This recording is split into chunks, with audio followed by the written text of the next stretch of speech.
तुम मुझे बेडरूम में कभी ना नहीं कहोगी। तुम किसी भी सेक्सुअल एक्टिविटी के लिए मना नहीं कर सकती। अगर तुम्हें ये शर्त मंजूर है तो मैं तुमसे शादी करने को तैयार हूँ। शिवानी के कानों में जैसे कोई बम फटा हो। उसने आरव की तरफ देखा। वही आरव मल्होत्रा जो उसके बचपन का दोस्त था। वही आरव जो हर राखी पर उसकी कलाई में धागा बांधता था। वही आरव जो कभी उसकी गुड़िया की शादी में दूल्हा बना था। लेकिन आज वो किसी और ही रूप में सामने खड़ा था। शिवानी देशमुख और आरव मल्होत्रा एक दूसरे को बचपन से जानते थे। दोनों एक ही स्कूल में पढ़ते थे, एक ही कॉलोनी में रहते थे, पर उम्र का फासला बड़ा था, पूरे 11 साल का। जहां शिवानी कॉलेज में एडमिशन लेने वाली थी, वही आरव ने अपनी कंपनी की ब्रांच इंडिया में ओपन की थी। एक सफल बिजनेसमैन, आत्मविश्वासी और ठोस व्यक्तित्व का मालिक। शिवानी को जब अपने पापा से ये पता चला कि उसकी शादी आरव से तय की गई है, तो पहले तो उसे यकीन ही नहीं हुआ। आरव, लेकिन वो तो। हाँ बेटा, पापा ने कहा था, वो तुझसे शादी करना चाहता है और हमें इससे बेहतर रिश्ता नहीं मिल सकता। शिवानी को ऐसा नहीं लगा था कि उसके पास कोई ऑप्शन है। परिवार की इज्जत, माँ की बीमारियां और समाज का डर, सबने उसकी जुबान पर ताला लगा दिया। लेकिन आरव की वो शर्त। उसने अपने आंसू रोकते हुए कहा था, और अगर मैं ना कहूँ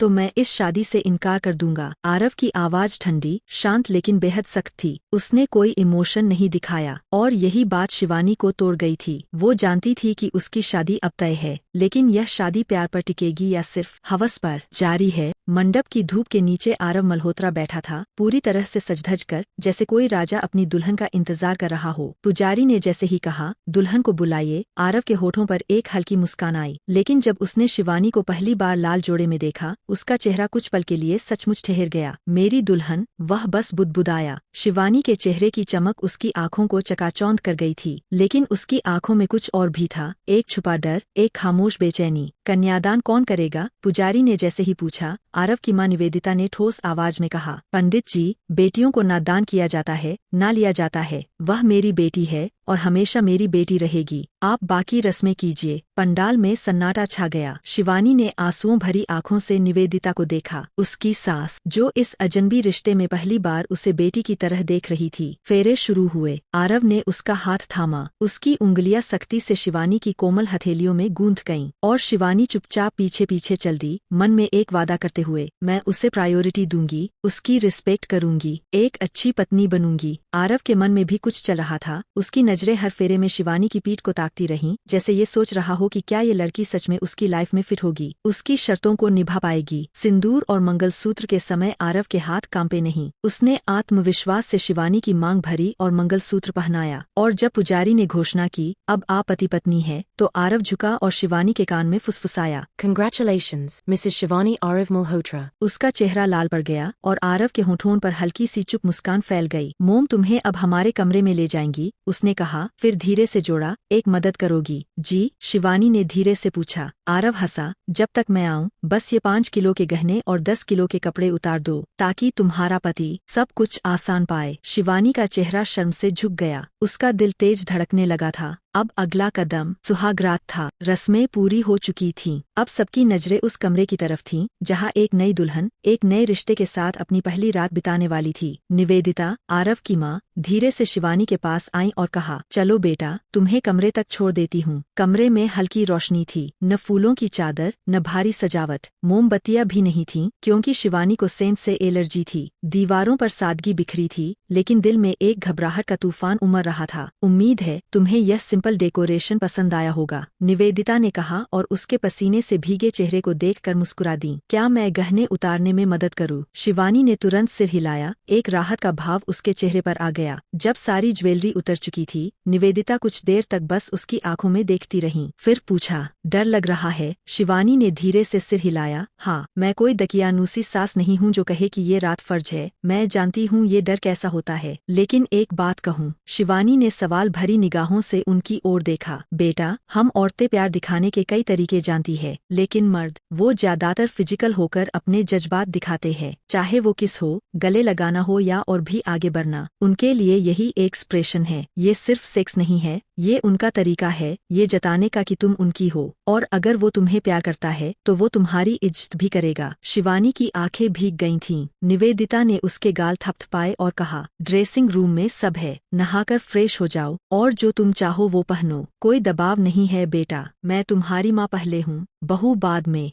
थैंक यू मॉम, शिवानी ने उन्हें गले लगाकर कहा। दरवाजा बंद हुआ। शिवानी ने एक लंबी सांस ली और धीरे धीरे खुद को कपड़ों से आजाद किया। उसने वो रेशमी नाइटी पहनी जिसे आरव ने खरीदते वक्त अनजाने में देखा था। आरव ने कुछ नहीं कहा था उस दिन, लेकिन उसकी आंखों में चमक थी। शायद उसे ये पसंद आई थी, उसने सोचा। अपने होंठ काटते हुए उसने कमर पर साटन की बेल्ट बांधी। नाइटी की पतली स्ट्रैप्स उसकी कांपती कंधों पर लह रही थीं। और तभी दरवाजा खुला। आरव अंदर आया और दोनों की नजरें एक दूसरे से टकराईं।